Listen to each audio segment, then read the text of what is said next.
Και σιγά σιγά το έπαιξα και το αγάπησα. Δεν έπαιξα σε επίπεδο όσο ποδοβόλι που ήμασταν από τους καλύτερους γενικά, αλλά είναι ένα παιχνίδι πάρα πολύ όμορφο, πάρα πολύ διασκεδαστικό, πάρα πολύ εύκολο σχετικά και η ανάπτυξη του παγκοσμίως είναι πραγματικά απίστευτη. Είναι απίστευτη. Αυτή τη στιγμή θεωρείται νούμερο 1 άθλημα σε ανάπτυξη σε όλο τον κόσμο. Δεν είναι τυχαίο. Κάτι καλό προσφέρει και γίνεται. Και εγώ κάποια στιγμή. Το θυμάμαι, σε θυμάμαι. Τότε στον κορονοϊό πήγαινες και έπαιζες. Γιατί μένουν δίπλα στο Ολυμπικό Πάντελ. Όταν έλειπα, ήταν μόνο 3, γιατί μερικές φορές είμαστε 3 και λείπει 1. Με παίρνανε τηλέφωνο, δεν πλήρωνα εγώ. Σε 5 λεπτά εγώ ήμουν εκεί. Υπήρχε μέρες να παίζω 4 παιχνίδια. Ναι. Μπράβο, πολύ ωραία. Και μετά το είδα ότι και σαν δουλειά ότι είχε πάρα πολύ μεγάλη ανάπτυξη και εκεί που ξεκινήσαμε και παίζαμε για να κάνουμε τη γυμναστική μας, τα τελευταία 4,5 χρόνια το έχω κάνει δουλειά. Βρήκα ένα χώρο στη Σαρονίδα, στην Ανάβησο, εκεί πέρα σε έναν πολύ όμορφο πολυχώρο που έχει μέσα πισίνες, παιδότοπους, τένις, beach volley και αυτά. Φανταστικό αυτό. Είναι ένα πολύ ωραίο μέρος, πραγματικά. Έχουμε κάνει τουρνουά εκεί με τον Τζιοβάνι, είχαμε παίξει. Με Τζιοβάνι, με Μαζίνιου, με όλα. Ήταν πολύ ωραία. Και πήρα ένα κομμάτι και ξεκίνησα, έφτιαξα 2 γήπεδα. Τώρα είναι να φτιάξω και άλλο ένα τρίτο. Και πραγματικά το χαίρομαι. Περνάω πάρα πολύ καλά. Αυτό το χώρο είναι και πολύ ωραίο, πολύ καλοφτιαγμένο κτλ. Αλλά έχει τύχει και τώρα ο κόσμος δεν είναι μόνο το εξοχικό του Συνανάβησο. Υπάρχει πολλοί κόσμο που έχουν μείνει μόνιμοι εκεί. Είναι πάρα πολλοί που το ξεκινάνε σαν έχουν τα εξοχικά τους και το έχουν κάνει μόνιμη κατοικία, γιατί πλέον ο κόσμος σιγά σιγά έχει κουράσει η Αθήνα με την κίνηση, με αυτά. Έχει βαρεθεί την Αθήνα και εκεί είναι πολύ ωραίο. Για να πάω από Γλυφάδα στο Ρέντι κάνουμε 1 ώρα, 50 λεπτά κάποιες. Ενώ από Γλυφάδα να πας στην Ανάβησο κάνεις 25 λεπτά. Ναι, και με χαρά, δηλαδή. Και πολύ ωραία διαδρομή, πάρα πολύ ωραία διαδρομή, έχεις στη θάλασσα. Η διαδρομή είναι απίστευτη. Ούτε να πιάσει κίνηση, είναι πολύ όμορφα. Δεν έχει κίνηση πουθενά. Εκτός από τους καλοκαιρινές μέρες δεν έχει κίνηση. Γιατί διπλασιάζει ή τριπλασιάζει ο πληθυσμό εκεί. Ναι, το καλοκαίρι σίγουρα. Πάνε αυτό το κόσμο εκεί, δυσκολεύει λιγάκι. Αλλά εγώ, εάν μπορούσα, θα έμενε εκεί άνετα. Ναι. Εάν εσύ που έχει και τη δουλειά σου εκεί, δεν χρειάζεται να είσαι στο Πειραιά κάθε μέρα, είναι πραγματικά χαρά Θεού. Δηλαδή, εσύ ειδικά που σας γνωρίζει μια. Πού, γεια σας, ήρθα. Ναι, είναι καλά. Παραπέντε είναι εδώ και στην ώρα είναι εδώ. Μένει δίπλα, πολύ ωραίο. Είμαι πάρα πολύ κοντά, ναι, είναι πάρα πολύ ωραίο. Εντάξει, έχουμε πάει εκεί και πρέπει να είναι από το βόλεϊ. Και πρέπει να έχει και τα λαχανικά να είναι πιο φρέσκα. Αν έχεις χώρο και βάλεις και φτιάξεις και στον κήπο, βάλεις και τα πέρπα σου. Ναι, είναι σαν να είσαι σε χωριό και είσαι μισή ώρα από την Αθήνα. 20 λεπτά από την Αθήνα. Τώρα πια έχει γίνει αυτό η κίνηση είναι δύσκολα εδώ. Και το καλό του πάντελ είναι ότι παίζει το 10χρονο και παίζει το 90 χρονών. Παίζει και ο άντρας και η γυναίκα. Είναι για όλες τις ηλικίες, είναι για όλα τα επίπεδα. Δηλαδή πάνε 4 άσχετοι που δεν έχουν παίξει ποτέ τους. Τους βάζεις μέσα στο γήπεδο, τους δίνεις ρακέτες και μπαλάκια και μπορούν να περάσουν την ώρα τους και να παίξουν και να πούνε ότι περάσαμε καλά. Έρχονται κοπέλες άσχετες, ας πούμε, είτε είσαι μικρός, είτε είσαι μεγάλος, είτε είσαι χοντρός, είτε είσαι αδύνατος. Μπορείς να πάρεις ρακέτα και μπαλάκια, να παίξεις και να διασκεδάσεις. Πραγματικά είναι πάρα πολύ ωραίο. Είναι και έχει το ίδιο πρόβλημα με το φουτσιβόλι. Άμα μπαίνει στο αίμα, δεν βγαίνει. Έχω παίξει 2-3 φορές, αλλά μετά που έχω σπάσει και τα 2 χέρια έχω σπάσει, τώρα με δυσκολεύει λίγο. Εντάξει, όλα τα αθλήματα έχουν και αυτά τους σιγά σιγά θα γυρίζει όμως εδώ το χέρι.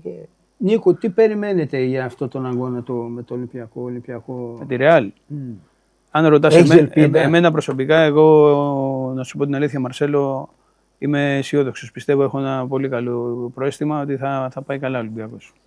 Δεν θα χάσουμε, έτσι πιστεύω. Εγώ είδα ένα αγώνα του Ολυμπιακού μόνο τώρα φέτος Μου άρεσε αρκετά ένας παίκτης, ένας Πορτογάλος νομίζω που παίζει. Ο εκεί, Νασιμέντο. Νασιμέντο, Πολύ καλός παίκτης.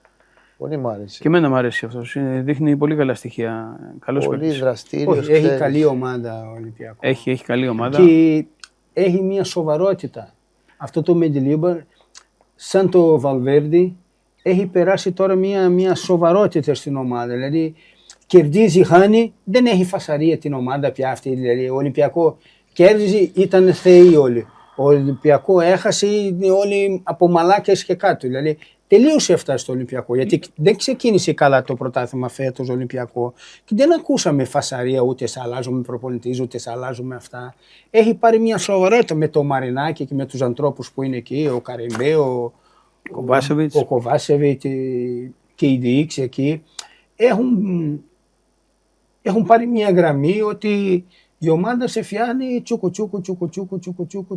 Δεν είναι χάσαμε ξανά από την αρχή. Νομίζω ότι η ομάδα πραγματικά έχει αλλάξει επίπεδο.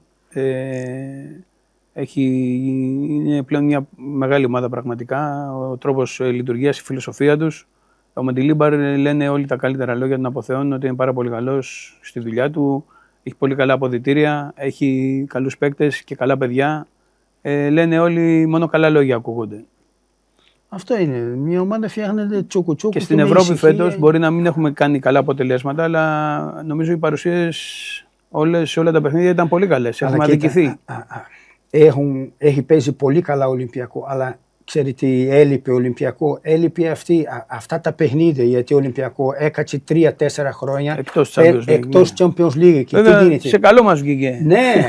Σε καλό βγήκε και όχι μόνο Ολυμπιακός, εγώ πιστεύω λείπει η Ελλάδα γενικά από αυτά τα παιχνίδια, τα δύσκολα, είναι εκεί που φαίνεται που αλλάζει το πεντάκι από το κατά ψέματα, είμαστε στην Ελλάδα, δεν μπορείς να ανταγωνιστείς τώρα αυτές τις ομάδες. Λόγω βαθμούς, λόγω πολλά πράγματα, πρέπει να πάει καλά η εθνική ομάδα για να έχετε τα μπάτζετ άμα δεις, δηλαδή μπορεί να έχουμε σε σχέση με τις μεγάλες ομάδες το 1/10. Είναι λογικό να μην μπορείς να τις ανταγωνιστείς. Ναι, αλλά να μην τις αλλά εκεί σε μια μεσαία, εγώ πιστεύω μπορεί να είναι η ελληνική. Όχι, και θα είναι, σίγουρα. Ο Ολυμπιακός θα είναι εκεί. Αλλά είναι και πολύ σημαντικό να μπορείς να τις κοιτάς στα μάτια και να παίζεις αυτές τις ομάδες στα ίσια, έτσι. Δηλαδή, τα 4 παιχνίδια Champions League με την Πάφο ήρθαμε 0-0, που την είχαμε μονότερμα, εντάξει, δεν ήμασταν σε πολύ καλή μέρα, παρόλα αυτά την είχαμε μονότερμα και ήρθε 0-0. Πάμε στην Αγγλία, η Arsenal που αυτή τη στιγμή ίσως είναι η καλύτερη ομάδα στην Ευρώπη. Έχει το καλύτερο ρόστερ του κόσμου σίγουρα, αυτό το λέω εγώ. Συμφωνώ. Γιατί έχω ακούσει ανθρώπους που ξέρουν από ποδόσφαιρο που τον έχουν αξιολογήσει ότι η Arsenal έχει το καλύτερο ρόστερ. Ναι. Άμα ψάχνει, είναι ένας και ένας. Προχτές ήταν λίγο δύσκολο το παιχνίδι, μπήκε ένας ή ο Γάλλος ή ένα άλλο. Και άλλαζε. Έριξε 4 στη Τότεναμ. Άλλαζε η απλάκα. Μπλα. Και πήγαμε εκεί, δεχτήκαμε ένα γκολ νωρίς, ήταν 1-0 και σε 90 λεπτά παλεύαμε να σοφαρίσουμε. Προσπαθούσαμε, ούτε κλειστήκαμε πίσω και φάγαμε το δεύτερο στο τέλος. Παίζαμε στα ίσια. Δηλαδή όλοι λέγανε τα καλύτερα, μας αποθέωσαν. Πάμε στην Μπαρτσελώνα, παίζουμε την Μπαρτσελώνα. Και εκεί πάλι νομίζω σταθήκαμε μέχρι το σημείο με τις κόκκινες κάρτες αξιοπρεπέστατα. Φάγαμε την άδικη την κόκκινη κάρτα, το είχαμε κάνει 2-1, προσπαθούσαμε να το ισοφαρίσουμε. Μετά καταρρεύσαμε, είναι λογικό και ψυχολογικά σε διέλυσε. Και με την Αιτχόβεν εδώ πέρα κερδίζαμε 1-0, μονότερμα τους είχαμε. Δεν βάλαμε ένα δεύτερο και φάγαμε γκολ στο 93. Ήταν άδικο πολύ. Αυτό σου λέω. Ο Ολυμπιακό έλειπε να παίζει αυτά τα παιχνίδια. Κοίτα, ο Ολυμπιακό. Όταν το πρωτάθλημα το ελληνικό να πας, με το Πανσεραϊκό να πας, το Κηφισία να πας κτλ. Και ξαφνικά μέσα στην εβδομάδα εσύ να πρέπει να πας στην Μπαρσελόνα, εσύ πρέπει να φιλοξενήσει η Ρεάλ Μαντρί, να φιλοξενήσει η Ρεάλ Μαντρί. Δηλαδή είναι μια ομάδα που δεν έχει μέσα έξω. Αυτή η ομάδα είναι. Αυτό που οι άλλες ομάδες τώρα εδώ πηγαίνουν καλύτερα. Ο ΠΑΟΚ είναι καλύτερα, ο ΙΑΕΚ είναι καλύτερα. Ανέβηκε το επίπεδο του ελληνικού ποδόσφαιρου. Είναι καλύτερα τώρα. Δεν το βλέπεις στο Λεβαδιακό και τον βλέπεις. Όχι, ο Λεβαδιακό έχει πολύ καλή ομάδα από πέρσι. Εγώ έλεγα στο Κομπότη, κοίτα, η ομάδα ήταν χαμηλά. Γιατί ξεκίνησε με τους 3 μεγάλους. Πήρε Άρη εκτός έδρα, μετά Παναθηναϊκό εδώ και μετά Ολυμπιακό εκτός έδρας. Πόσα βαθμούς θα πάρει. Δεν θα πάρει ούτε ένα βαθμό. Okay. Και το παίρνω τηλέφωνο το κομπότη και μιλάγαμε για κάποιο θέμα και το λέω, Πρόεδρε, μπράβο. Καλή ομάδα φτιάξατε. Όχι, ρε, αλλά ρε, άνθρωπε. Έχετε παίζει τις 3 μεγάλες ομάδες που πάνε για πρωτάθλημα. Εσύ μια χαρά είσαι. Θα δούμε στο τέλος, γιατί στο τέλος ξυρίζει τον κάμπρο. Εγώ λέω, αλλά μου αρέσει που προσπαθεί. Παρ' όλα αυτά προσπαθεί να παίζει. Τον γνωρίζω προσωπικά, ήμασταν και συμπαίκτης παλιά στην Καλαμαριά. Έχει γνώσεις ποδοσφαιριστικές πολλές. Μπράβο τους. Χαίρεται να δει στη Λεβαδιά. Όπου μέσα έξω χαίρεται. Αυτό είναι, να προσπαθείς να παίζεις. Κρίμα αυτές οι ομάδες τώρα που έχουν κάνει τόσο ωραία ομάδα και να μην έχουν έτσι κόσμο, να πηγαίνουν στην πόλη τους να γεμίζουν το γήπεδο, να στερέξουν την ομάδα. Κοίτα, κρίμα είναι. Ο Λεβαδιακό ποτέ δεν είναι. Κοίτα, στο Μεξικό έχει ένα σύστημα που είναι το franchise. Ας πούμε, ο πρόεδρος του Λεβαδιακού θα μπορούσε τώρα να σηκώνει στην ομάδα και να πάει σε άλλη πόλη. Και να πάει στην Δράμα. Όπως στο μπάσκετ στην NBA. Αυτό είναι. Ναι. Ναι. Η παλιά σου ομάδα έχει πολύ κόσμο. Και η Λάρισα. Ναι, εντάξει. Πήγαμε και εμείς εκεί πέρα και ήταν ένα γήπεδο, ήταν γεμάτο. Ήταν μια πολύ ωραία έδρα. Δηλαδή το χαρήκαμε. Πραγματικά η Λάρισα να πηγαίνει πολύ καλύτερα από ό,τι πηγαίνει τώρα γενικά. Η Λάρισα πιστεύω δεν πρέπει να λείπει ποτέ από την Α-Εθνική. Είναι κάποιες ομάδες με πολύ κόσμο, έτσι, πραγματικά δικαιούνται καλύτερα. Είναι η πόλη καλή, είναι η ομάδα, ξέρεις, έχει καλές συνθήκες. Ο κόσμος δεν χρειάζεται ούτε να μιλήσω. Δηλαδή, εγώ οι χρονιές που πέρασα εκεί ήταν φανταστικά. Εύχομαι πραγματικά να μπορούν οι άνθρωποι εκεί να κάνουν καλή δουλειά και η ομάδα να πάει πολύ καλύτερα από ό,τι είναι τώρα. Και εμείς σου λέω, παίξαμε εκεί και το ευχαριστηθήκαμε. Χαρήκαμε ένα ωραίο ποδοσφαιρικό γήπεδο με γεμάτο κόσμο. Ξέρεις, φαντάσου εσείς που είστε απ' έξω να βλέπετε χάρηκες, φαντάζεστε οι παίκτες μέσα. Χαίρονται 2 φορές περισσότερο. Έτσι. Δεν πάει πολύ καλά, πάλι χθες έχασε. Είναι η πρώτη-τελευταία. Μακάρι να βρει τα πατήματά της, γιατί όπως λέει ο Κλέιτον. Χρειάζονται αυτές οι ομάδες. Όχι, χρειάζονται. Για να υπάρχει μια ομάδα ωραία, υγιής, πρέπει να υπάρχει μια πόλη από πίσω. Και η Λάρισα το κάνει. Καταλάβες, δηλαδή υποστηρίζουν την ομάδα. Να υποστηρίζει, να αγοράζει φανέλες, γιατί η ομάδα θέλει έξοδο. Γεμίζουν γήπεδο, ξέρεις. Χωρίς λεφτά, εσύ το ξέρει. Χωρίς λεφτά δεν μπορεί να κάνει. Τι να κάνει. Τώρα γυρίζοντας στο Ολυμπιακό, ο Ολυμπιακό την τελευταία χρονιά έχει κάνει ένα πράγμα που δεν έκανε τα προηγούμενα χρόνια. Έχει βγάλει 3-4 παιχτάκια. Έχει πολύ καλές βάσεις τώρα. Ο Ολυμπιακό πήρε το Champions League στους νέους. Πήγε και στη Βραζιλία και πήγε και τους είδα εκεί στο Μαρακανά. Έπαιζε στα ίσα με τη Φλαμέγκο και άλλο. Εδώ είναι η K20. Η Φλαμέγκο είναι η K21. Μεγάλη διαφορά σε αυτές είναι μεγάλη διαφορά σε αυτή η ηλικία. Γιατί στη Βραζιλία είναι. Η Φλαμέγκο τους έχει βάλει, ξέρεις, το όριο. Όχι, αλλά εκεί στη Βραζιλία παίζουν οι K21, δεν παίζουν K20. Κατάλαβες, τη Champions League είναι μέχρι 21 η Κόπα Λιμπερταντόρις. Εγώ πιστεύω σε αυτά τα αγώνα που είναι παγκόσμια είναι η ίδια ηλικία. Όχι. Εγώ στο λέω γιατί υπήρχε αυτό το θέμα και λέγαμε ο ένα είναι 21 και οι άλλοι είναι 20. Όχι, απλά εδώ του Ολυμπιακού βάζανε οι μικροί που ήταν καλοί παίκτες. Όχι, ήταν πολύ καλή φουρνιά. Πόσο ήταν, 40 εκατομμύρια στον Μπάμπη. Πουλήθηκε ο Κοστούλας 40 εκατομμύρια. Και τώρα μάλλον ακούει για 40 και 50. Πιθανόν αλλά τόσα για το Μουζακίτη. 40 και 50 στο Μουζακίτη. Εγώ ήμουν στο γήπεδο, στο Μαρακανά. Πήγα, είδα τον αγώνα.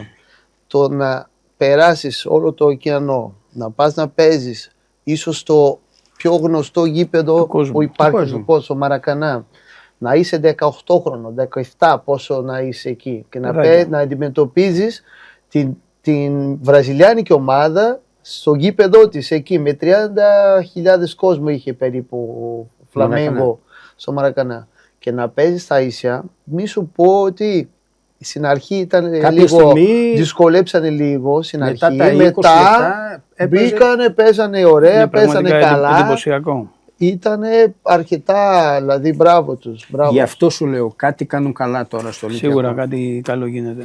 Κατάλαβες, γιατί μια ομάδα που για μένα λόγω Ολυμπιακό, λόγω Real Madrid, Μπαρσελόνα, η ομάδα που βγάλει παίχτες στην πρώτη ομάδα είναι, κατά δική μου γνώμη, είναι σωστό δρόμο.